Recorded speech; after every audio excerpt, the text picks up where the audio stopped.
베드로의 첫 번째 설교가 오늘 본문이에요. 그래서 제목을 베드로의 첫 설교, 첫 번째 설교 이렇게 제목을 정했습니다. 갈릴리 호수 근처에서 베드로가 살던 집이 발견됐어요. 그래서 지금은 거기 터위에다가 예배당, 베드로 기념 교회당을 이렇게 지어 놓았습니다. 그런데 말이죠, 당시 일반인들보다는 훨씬 더 집이 크고 넓은, 요새 말로 말하면 베드로는 당시에 중산층 사람이었어요. 저갓집도 있었어요. 장모님 집도 있었고요, 부인도 있었고요. 저갓집이 있으니까 부인 있죠. 그런 그 중산층이었다, 학자들이 그렇게 얘기하고 있습니다. 다른 제자들은 이렇게 구체적으로 언급하지 않았어요. 그런데 베드로는 잘 그렇게 언급하고 있습니다. 베드로는 가난한 사람이 아니었다. 당시에도 부자였음을 보여주는 증거인데, 그런데 그 베드로가 자기의 직업을 버리고 가족을 버리고 그 좋은 집을 다 버리고 주님의 부르심에 순종해서 주님을 따라다녀요. 약 3년 동안 주님과 함께 동행합니다. 베드로는 다혈질 성격의 소유자였어요. 사람들 앞에 나서기 좋아하고요, 큰 소리 잘 치고요, 그리고 매사에 그 자신만만한, 어디 가나 쫄지도 않고 떨지도 않는 그런 배짱 좋은 제자였습니다. 어느 순간에 예수님을 모른다고 부인하기도 했어요. 실수했어요. 잘못했어요. 어느 정도였냐면 예수님이 사탄아 물러가라, 예수님의 죽음을 말리니까 그렇게 야단도 맞고 그런 제자였는데, 철두철미하게 베드로는 3년 동안 예수님이 세우신 신학교에서 실천 신학을 했어요. 설교도 듣고요, 그리고 예수님이 죽은 자를 살리고 병든 자를 고치고, 그리고 산상에서 바닷가에서 예수님께서 말씀하시는 거 모두 마음에 새겼어요. 마음에 새겼어요. 3년 동안 밤낮 가리지 않고 기도도 함께 하고요, 동산에도 같이 올라가고요, 심지어 변화산 예수님이 변형될 때도 베드로는 그 자리에 있었어요. 철저하게 3년 동안 예수님의 제자로서 훈련을 받습니다. 거의 완벽하게 신학적으로, 신앙적으로, 성경적으로 훈련받았어요. 예수를 따라다니면서 3년 동안 그가 배운 신앙이 이렇게 성경에 드러나는데, 누가복음 5장 8절에 베드로의 첫 번째 고백입니다. 신앙 고백입니다. 시몬 베드로가 이를 보고 예수의 무릎 앞에 엎드려 이르되 주여 나를 떠나소서, 따라해 보세요, 나는 죄인이로소이다. 이게 첫 번째 베드로가 예수님 발 앞에 무릎 꿇고 고백한 신앙입니다. 따라하세요. 주여 나는 죄인이로소이다. 대단히 죄송하지만 예배당에 와서 나는 죄 지은 거 없어, 죄 졌으면 설교하는 너나 졌지 내가 졌냐? 혹시 그런 사람 있으면 그냥 저기 일어나서 저 공원에 가서 놀고 있어. 아무 의미 없어요. 우리 기독교 신앙의 입문 첫 번째가 뭐냐? 주여 나는 죄인입니다. 이거 봐, 아멘 안 하는 거 봐. 이게 베드로의 첫 번째 신앙 고백입니다. 잘 배웠어요. 제대로 배웠어요. 예수님께 제대로 배운 인물이 되게 베드로를 뭐 무식한 사람, 공부 못한 사람, 가방 끈자 뭐 이렇게 설교자들 중에서 비유하는 사람들이 그건 그렇지 않아요. 베드로만큼 이렇게 철저하게 교육받은 사람, 더군다나 예수님께 직접 배운 사람.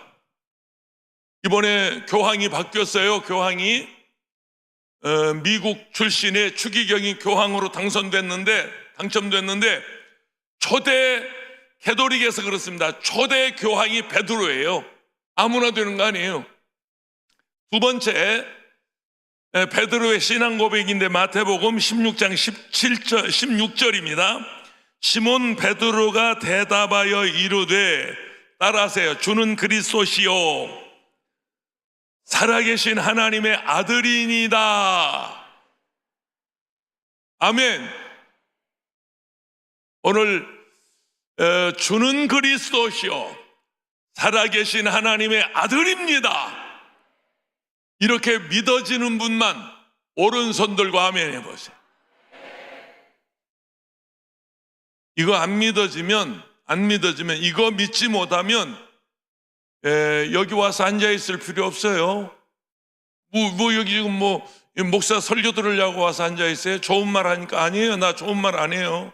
때로는 야단도 치고요. 고함도 지르고요. 때로는 막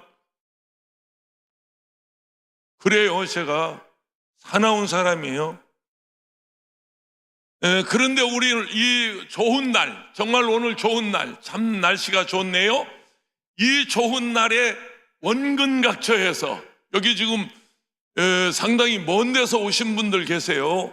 먼 데서 지하철을 몇 번 타고 버스를 몇 번 타고 여의도 와서 셔틀버스를 타고 뭐 이렇게 오신 분들도 계시고요. 그런데 오늘 이 좋은 날 여기까지 와서 이렇게 여러분이 와서 예배하고 예배 드리고 있는 건 이 고백 때문이에요. 주는 그리스도시요 살아계신 하나님의 아들입니다. 아멘. 그분 예배하러 온 거예요. 그분을 경배하러 온 거예요. 그분의 말씀을 들으려고 온 거예요. 제가 여기서 결단 기도할 때 뭘 기도하는 줄 아세요? 여기서 이거 비밀인데 하나 털어놓을게요. 주여 오늘 또 강단에서 객담 나오지 않게 하옵소서. 복음만 나오게 하시고 예수만 증거되게 하옵소서. 성령이 내 입술을 다스려 주시옵소서. 여기 와서 잠깐 기도하는데 무릎 꿇고 기도하는데 언제나 그거 기도해요. 여기서 다른 소리 하면 안 되잖아요.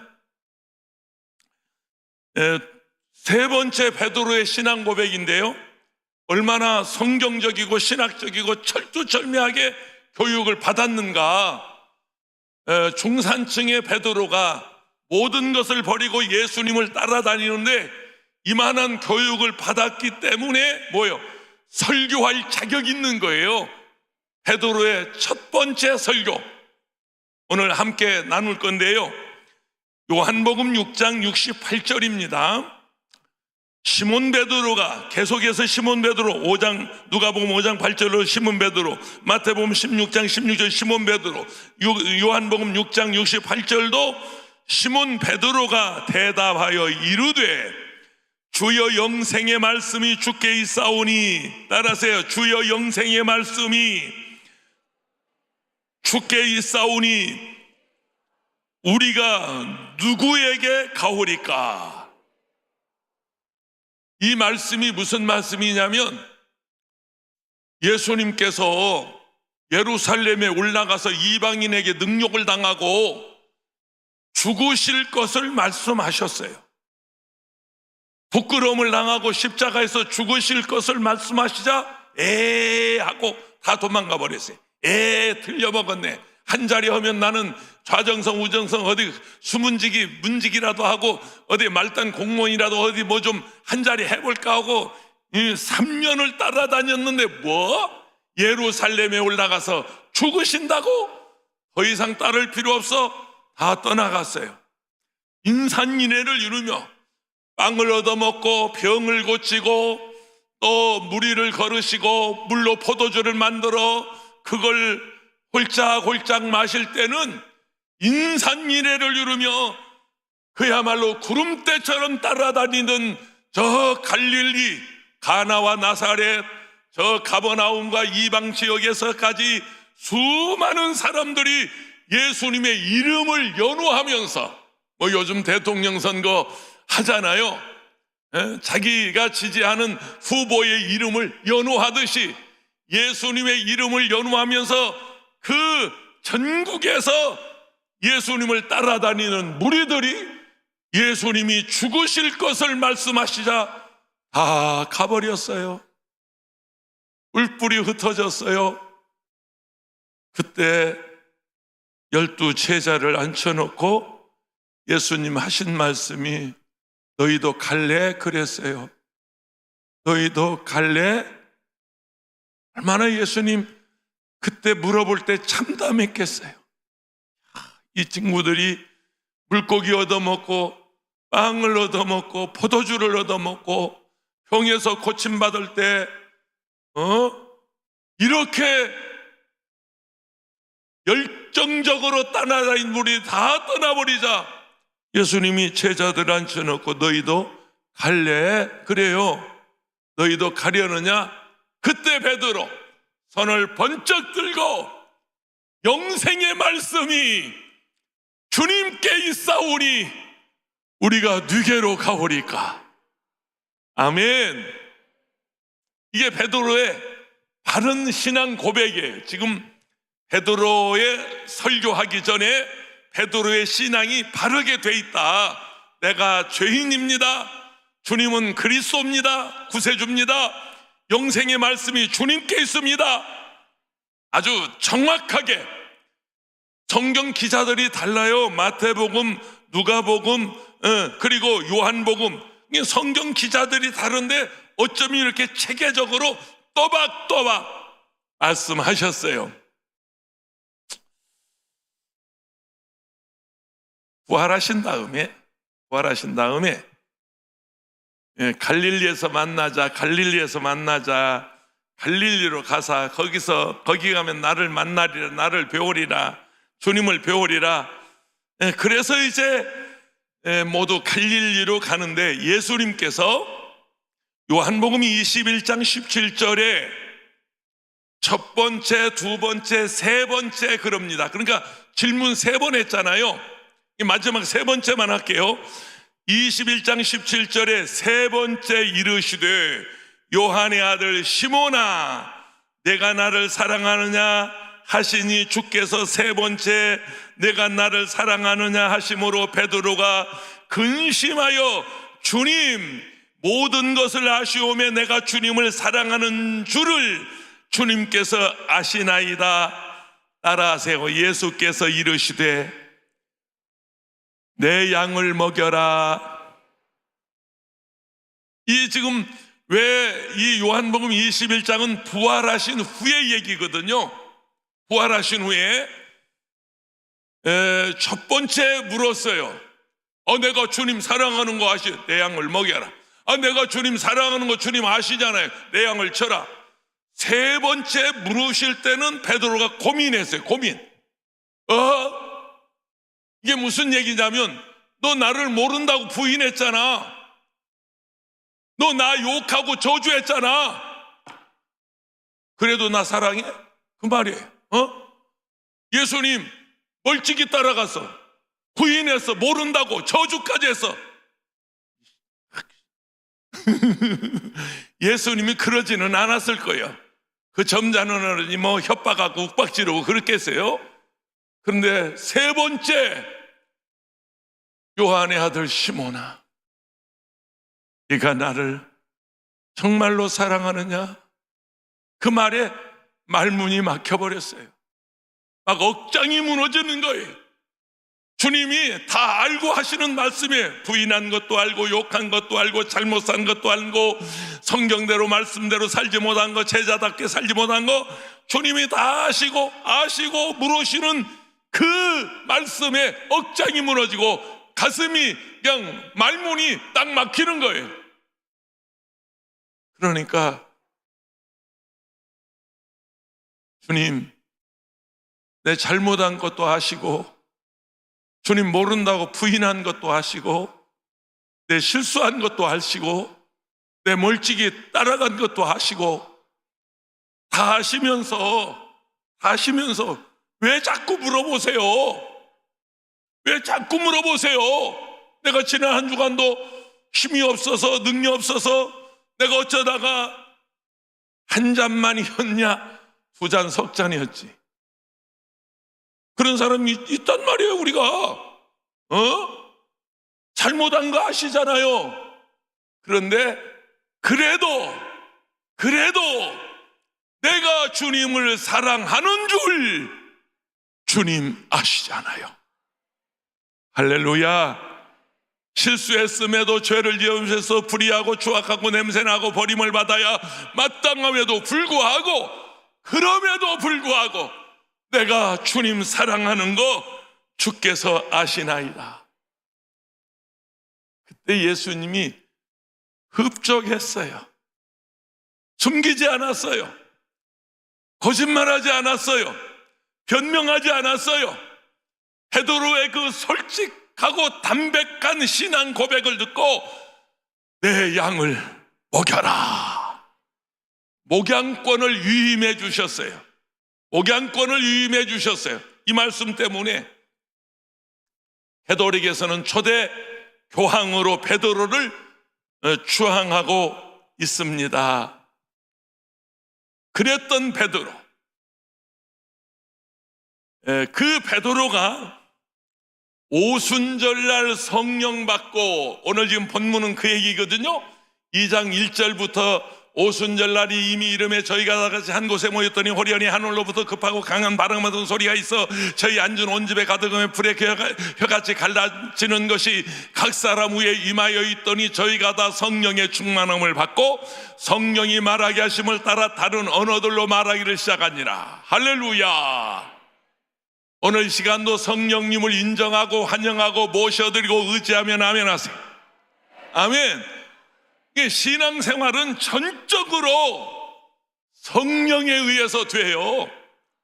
여러분도 성령의 불 받으면, 성령의 불이 여러분에게 임하면 베드로처럼 그렇게 무능하고 무력하고 예수님을 거부하고 욕하고 저주하고 멀찍이 따라갔던 그런 사람이라 할지라도 하나님이 앞에 여러분도 복음을 전하는 능력자가 될 수 있어요. 할렐루야.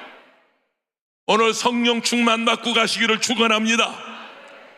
이 베드로와 11사도라고 되어 있어요. 베드로와 11사도, 그러니까 12사도죠. 12사도들이 오순절날 성령의 충만함을 받고 예루살렘 거리에서 이제 예수가 그리스도다, 예수가 주님이시다, 복음의 핵심이 그거예요. 너희가 십자가에 못 박아 죽인 저 예수 그리스도는 우리의 주님이시다, 우리의 하나님이시다. 그 당시 오순절이라고 하는 명절을 지키려고 천하각국이라고 돼 있는데, 천하각국이 어디냐면 말하자면 16개 나라. 여러분, 그 당시에 기독교 선진국이 어딘 줄 아세요? 기독교 선진국이 에티오피아입니다. 오늘 신문에 났던가요? 아니야, 오늘 신문이 아닌데, 네, 오늘 아침 신문에서 왔어요. 오케이. 그 당시 기독교 선진국이 에티오피아였어요. 3,000년에 2,000년 이상의 그 기독교 역사를 가진 나라가 에티오피아인데, 이 에티오피아가 어떻게 복음이 변질돼 버렸냐면, 예수님 대신 저 에티오피아의 민속신앙, 에티오피아의 무속신앙, 에티오피아의 어떤 그런 그 의식주의, 이런 것들이 완전히 변해가지고 에티오피아는 기독교가 무너져 버렸습니다. 여러분, 끝까지 순복음이어야 합니다. 그러면 너네는 순복음이고 우리는 가짜복음이냐? 아니요, 풀가스펠입니다. 순복음을 번역할 때 영어로 풀가스펠, 가득 찬 복음, 충만한 복음, 불순물이 섞이지 않은 깨끗한 복음, 순수한 복음, 정결한 복음, 거룩한 복음, 이 복음이 여러분 머리에서 발끝까지 충만하시기를 바랍니다. 끝까지 그 순수한 신앙을 지키는 게 중요하단 말이에요. 그 베드로가 열한 사도와 예루살렘 거리에서 나가 복음을 전할 때 사람들이 조롱했어요. 저것들이 대낮부터 술 취했네, 대낮부터 술 먹고 헛소리하고 있네, 갈릴리 사람들 아니야? 배우지 못한 어촌 어부 저 촌 사람들인데, 아니 여기 예루살렘 거리에 와서 이 많은 사람 앞에 저렇게 설교를 하다니 대낮부터 술 취했구만 하고 조롱했어요. 그때 이제 베드로가 대변하는 거예요. 대변하고 나서는 거예요. 그게 2장 14절입니다. 14절이에요. 그 2장 14, 12절에 보면 형제들아 우리가 어찌할꼬 하면서 이제 세술에 취했다고 참소할 때 14절에 보면 이제 베드로가 열한 사도와 함께, 이게 참 중요해요. 혼자 한 게 아니에요. 베드로 딱 중앙에 서 있고 쭉 제자들이 거기에 이제 힘을 더하는 거예요. 함께 대통령이 긴급 조치 담화문 발표할 때 장관들이 쭉 서듯이 말이에요. 이렇게 말합니다. 베드로가 열한 사도와 함께 서서 소리를 높여 이르되 유대인들과 예루살렘에 사는 모든 사람들아 이 일을 너희에게 알게 할 것이니 내 말에 귀를 기울이라. 할렐루야. 그러니까 베드로가 설교할 때 열한 사도가 뒤에 서서 뭐 하고 있어요? 응원하고 있어요. 응원하고 있어요. 아멘 좀 해봐요. 여러분이 섬기시는 목사님이 복음을 전하는 때 우리 장로님, 권사님, 우리 집사님들, 지역장, 구역장님들이 여러분 기도로 응원하고 물질로 응원하고 주의 종이 복음을 전할 때 여러분 응원자가 되세요. 아멘. 협력자가 되세요. 동역자가 되세요. 아멘. 앉아서 판단하지 말고, 앉아서 아이고 목사님 설교가 왜 오늘 이렇게 길어, 시간이 길어, 이거저거 판단하려면 네가 나가서 목회. 응? 여러분 주의 종이 복음을 전할 때 협력자, 아멘, 동역자, 할렐루야, 기도로, 물질로, 아멘. 돈 얘기 나오니까 이제 또 이제 숙연해지네. 그런 응원 보세요. 베드로가 복음을 전할 열한 사도가 서서, 함께 서서, 함께 앉아서 이게 연합하는 거예요. 형제가 연합하여 동거함이 어찌 그리 선하고 아름다운고. 연합. 베드로는 성격이 다혈질 사람인데, 의사의 아버지 히포크라테스가 사람에게 4가지 기질이 있다 그랬어요. 이게 히포크라테스의 얘기입니다. 선천적으로 주어진 요건과 후천적인 요인과 환경에 의해서 성격이 형성되는데, 사람은 본래 태어날 때 4가지 기질을 가지고 태어난다. 이렇게 설파했어요. 여기 보세요. 다혈질이 있어요. 담즙질이 있어요. 점액질이 있고 우울질이 있어요. 간단하게 그냥 여기 썼는데 제가 읽을게요. 야구방망이를 들고 식칼을 들고 죽자 살자 덤벼든다. 담즙질. 이런 사람 건들면 골치 아프다. 아무리 쌈자더라도 저런 사람 덤벼들면 손들어야 돼. 도둑과도 협성한다. 다혈질. 점액질. 담만 넘어봐라. 우리 집 금고 열면 가만 안 둬. 다시 오기만 해봐라. 가만 안 둬. 점액질, 우울질. 바로 전화해. 우리 집 대문이 파란색이고요. 들어오는데 몇 분 안에 들어올 건가요? 꼭 올 건가요? 이렇게 나도 뭔 얘기인지 모르겠네.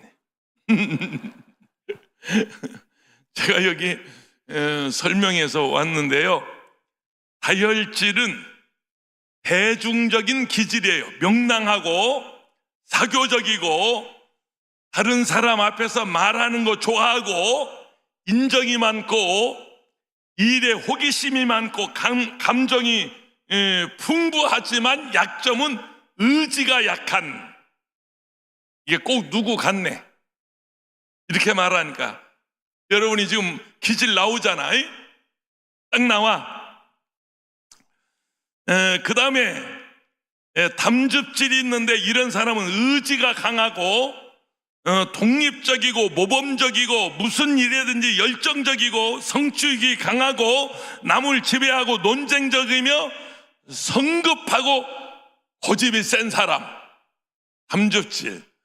그리고 완벽을 추구하는 우울질, 진지하고 분석적이며 혼자 만족하는 내성적이고, 이런 사람은 사색적이며 방어적이며 자기중심적이고 부정적이며 비사교적인 사람, 자기중심의 사람, 우울질.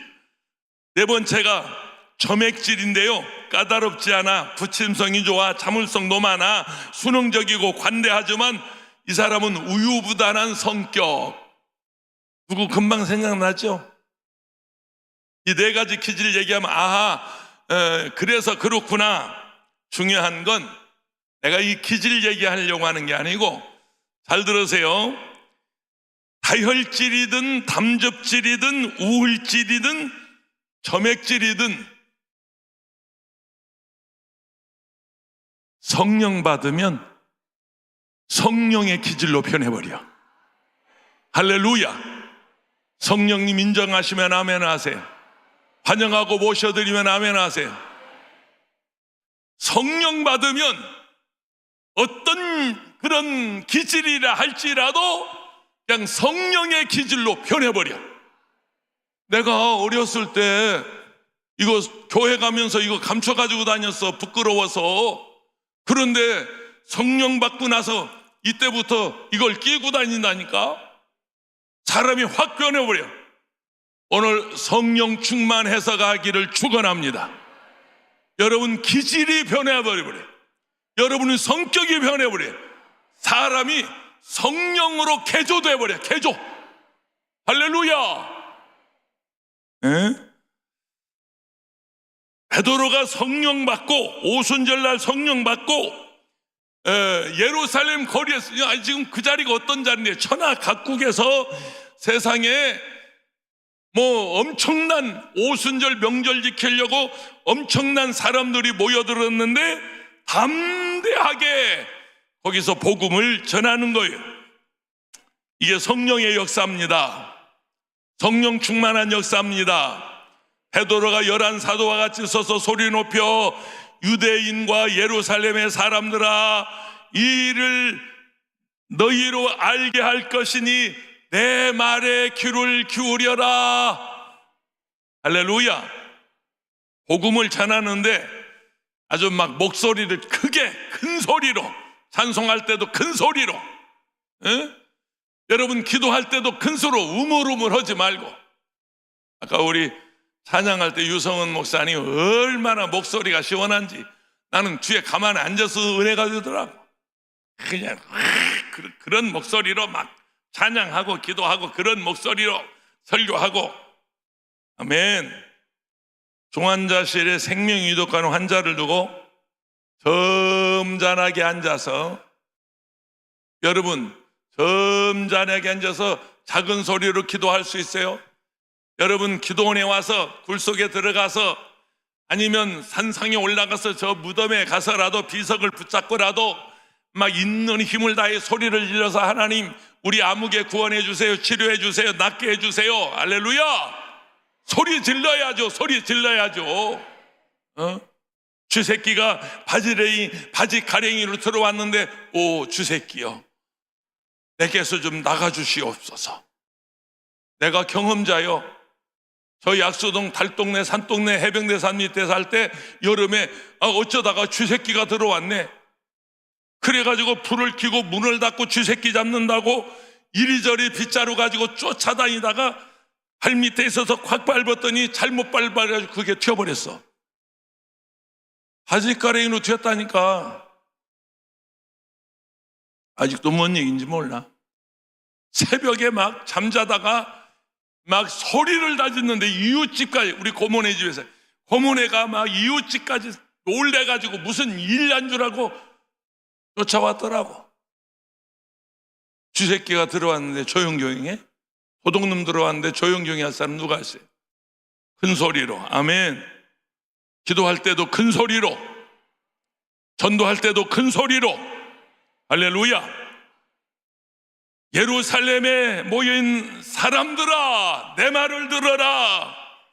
때가 제 삼신이 너희 생각과 같이 이 사람들이 취한 것이 아니다. 술 취했다고 조롱하니까 베드로가 나서서 그런 거 아니야. 지금 시간이 3시면 오전 9시입니다. 오전 9시부터 술에 취한 사람이 어딨냐고 베드로가 나와서 강변하는 거예요. 강변하는 거예요. 그게 이제 16절, 17절, 18절인데 이제 이 베드로가 얼마나 유식한지 보세요. 베드로 무식하다고 하지 마세요. 아이고, 어떤 설교자들은 뭐 일자무식 베드로가 뭐 학교 졸업장도 가방 까불지 마. 너보다 더 잘해. 성경 선지자들의 글을 다 암송하고 원고 가지고, 나는 지금 이 원고 가지고 설교해요. 그러나 베드로가 무슨 원고 가지고 설교했겠냐고요. 예루살렘 거리에서 16절에 이는 곧 선지자 요엘을 통하여 말씀하신 것이니 일러스되 하나님이 말씀하시기를 말세의 내 영을 모든 육체에게 부어주리니 너희 자녀들이 예언할 것이요 너희 젊은이들은 환상을 보고 너희 늙은이들은 꿈을 꾸리라. 그때 내가 내 영을 내 남종과 여종들에게 부어주리니 그들이 예언할 것이요. 할렐루야. 베드로는 실천신학뿐만 아니라 성경교육도 제대로 배운 유식한 인물이었어요. 아니, 구약 성경을 달달달 외워버리잖아요. 선지자 요엘의 말씀을 그냥 외워서 전해버리잖아요. 그런 인물이었어요. 우리가 술 취한 것 아니다. 선지자 요엘이 예언한 대로 종말의 말세에 우리에게 성령이 임한 것이다. 하나님의 계획과 섭리에 따라서 우리가 나가서 복음을 전하는 것이다. 주의 일에 크고 작은 모든 일에 철두철미하게 하나님의 섭리, 하나님의 계획, 하나님의 생각, 하나님의 뜻 믿으시면 아멘 하세요. 내 생각 아니에요, 내 뜻 아니에요, 내 말이 아니에요. 하나님이 이렇게 말씀하셨고 하나님이 이렇게 생각하시고 하나님께서 이렇게 하라고 하셨고, 아멘. 철저하게 베드로는 하나님의 생각과 말을 전하는 거예요. 능력 있게 신앙생활 하려면 신분과 주의나 성별과 나이에 상관없이 여러분 성령의 불 받아야 돼요. 아멘. 성령의 불 받고 가시기를 축원합니다. 그래야 여러분이 능력 있게 사업도 하고 신앙생활 할 수 있어요.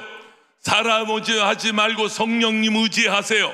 어느 때보다도 성령의 도움이 필요할 때 주여 성령의 불을 주시옵소서, 성령의 충만함을 주시옵소서. 아멘. 여러분 심령에 성령이 충만해서 성령으로 말하고 성령으로 기도하고 성령으로 설교하고 성령으로 살고, 아멘. 성령 충만으로, 성령 충만으로, 뜨겁게 성령 충만으로, 성령 충만으로, 성령 충만으로, 뜨겁게 성령 충만으로, 성령 충만으로 기도하다 땅 끝까지 전파하리라. 성령 충만으로 권능받아 증인이 되리라. 박수 치면서 성령 충만으로, 성령 충만으로, 뜨겁게 성령 충만으로, 성령 충만으로, 뜨겁게 성령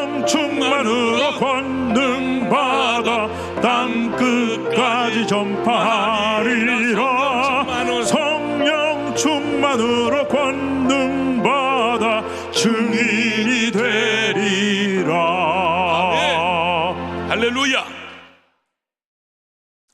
성령 충만하면 세 가지 역사가 나타나는데, 첫째가 예언입니다. 성령으로 하는 말은 그대로 돼버려요. 성령의 감동으로 하는 말은 그냥 그대로 이루어져 버려요. 사도행전 21장 8절 9절인데요 이튿날 떠나 가이사랴에 이르러 7 집사 중 하나인 전도자 빌립의 집에 들어가서 유하니라. 그에게 딸 넷이 있으니 처녀로 뭐하는 자라? 예언하는 자라. 할렐루야. 빌립 집사의 딸이 4명이 있는데 그들이 예언하는 자예요. 여기 예언이라는 말은 그러니까 미래에 되어질 일을 무슨 점쟁이처럼, 과거에 지나간 일을 점쟁이처럼 쪽집게처럼 찝어내고 맞추는 게 아니라 되어질 일을 말하는, 할렐루야, 앞으로 되어질 일을 말하는 예언하는 자.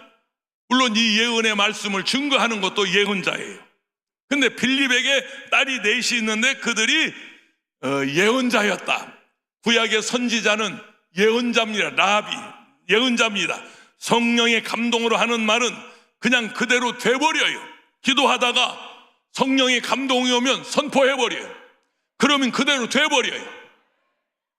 요한복음 16장 13절에 그러하나 진리의 성령이 오시면 그가 너희를 진리 가운데로 인도하시리니 그가 자의로 말하지 않고 오직 듣는 것을 말하시며 장래일을 너희에게 알리리라.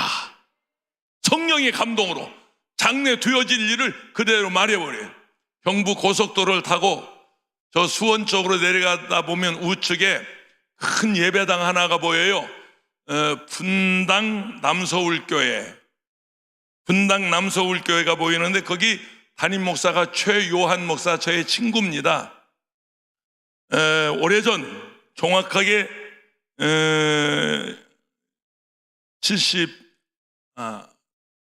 하여튼 연도는 잘 모르겠어요. 12월 31일 신년 축복성회를 그 예배당을 지어놓고 이쪽 분당에서다가 그쪽 수서 쪽으로 건너갔거든요.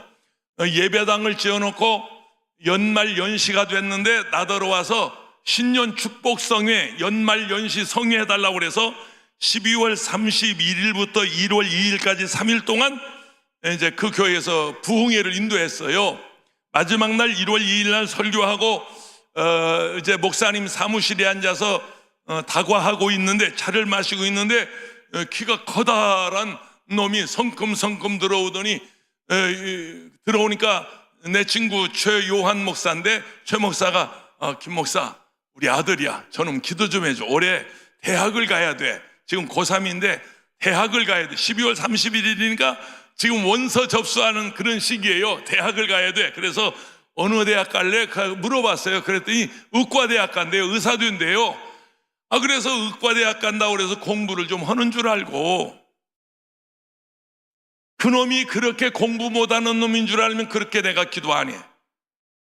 의과대학 간다고 그러니까 스카이 그냥 인류대학 가라고 안수하고 기도해 줬어요. 아멘 아멘 하고 받았어요. 부흥을 끝나고 나는 돌아왔는데 저 아버지한테 그러네. 아빠 나 응답 받았어 그러더래요.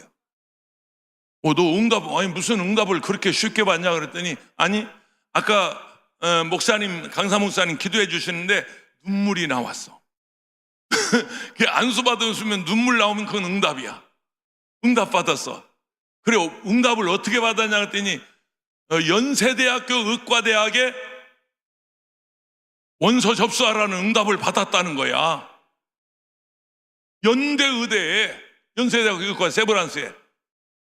저 아버지가 웃지도 못하고 아들 기죽이기실에서 야단도 못 쳐고, 왜냐하면 세브란스 연대의대는 적어도 수능 점수가 390개 이상 가져야 해요.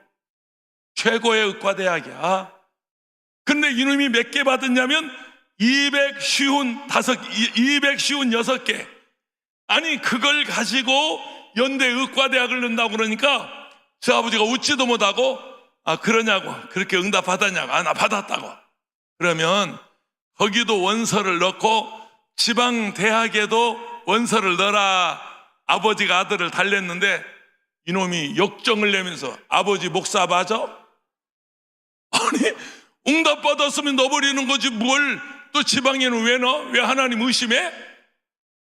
그 아버지 목사가 할 말도 있고 잃어버리고 야단만 맞았어요. 그래서 속으로 잘났다 이놈 새끼, 네 맘대로 해라. 그러고 했어요.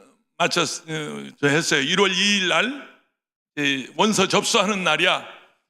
이놈이 나중에 눈치 도 안 보고 그냥 갖다 집어넣어 버렸어. 연대 의대에. 그날 저녁에 이제 발표되잖아요. 언어과 몇 대 몇, 언어과 몇 대 몇, 언어과 몇 대 1 이렇게 발표되는데 저 엄마 아빠한테 와서 아빠 나 합격했어. 1등 아니면 2등이야. 무조건 박수 쳐봐. 아니 원서 접수해놓고 적어도 2주간 이상 있어야 1월 중순경에 발표하는데 이놈이 접수한 날 나 합격했다고, 1등 아니면 2등이라고. 그게 무슨 얘기냐 그랬더니 이놈이 그래도 이 사람이 지혜가 있어야 돼. 의과대학 가기는 가는데 가장 경쟁률이 낮은 방사선과에 집어넣은 거예요. 근데 그 방사선과는 그해 2명 모집인데 2명밖에 지원을 안 한 거야. 그러니까 1등 아니면 2등이지.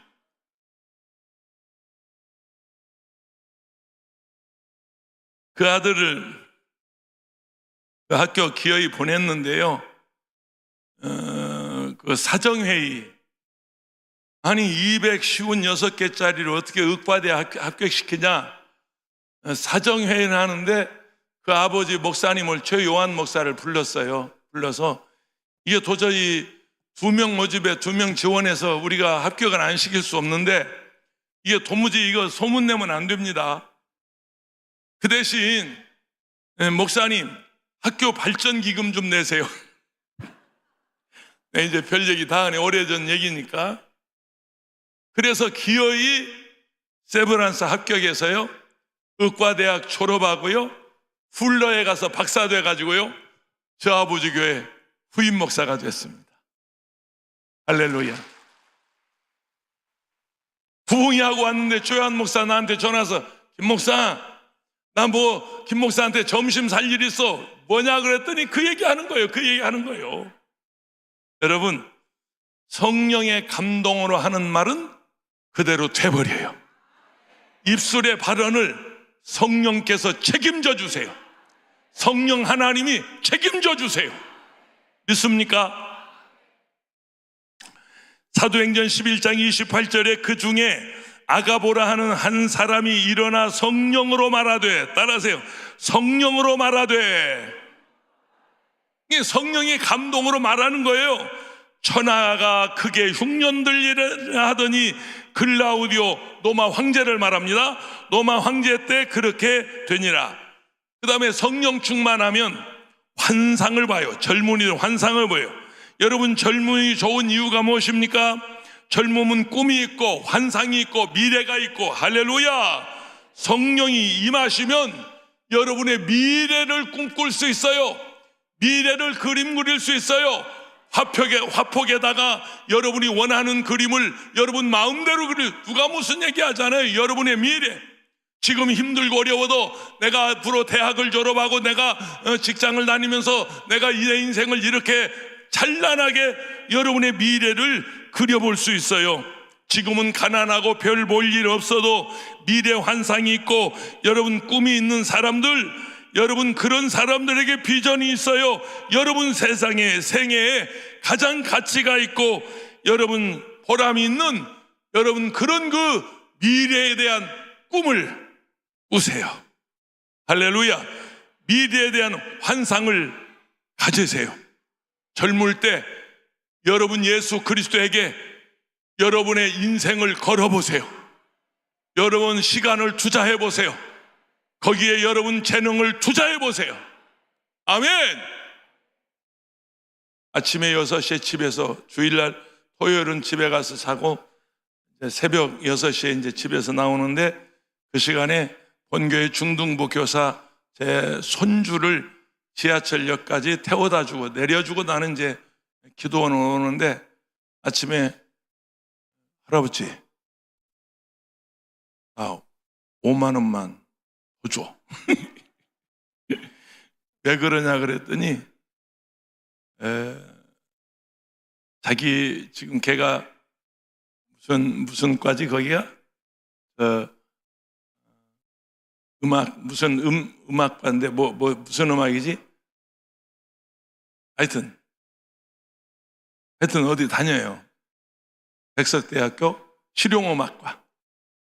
거기 가서 이제 악기 전공하고 있는데, 근데 자기를 도와주는 29살 먹은 형이 있대요.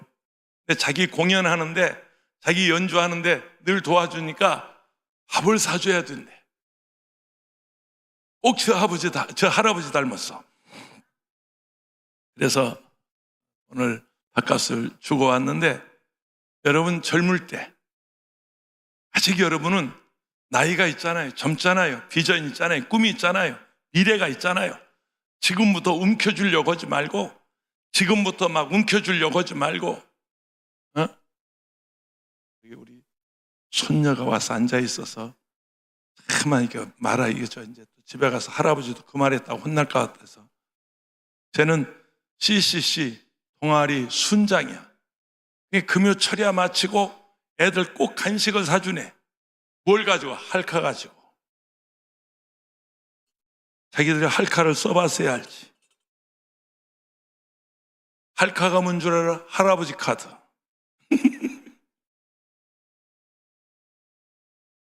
그래도 밉지 않아.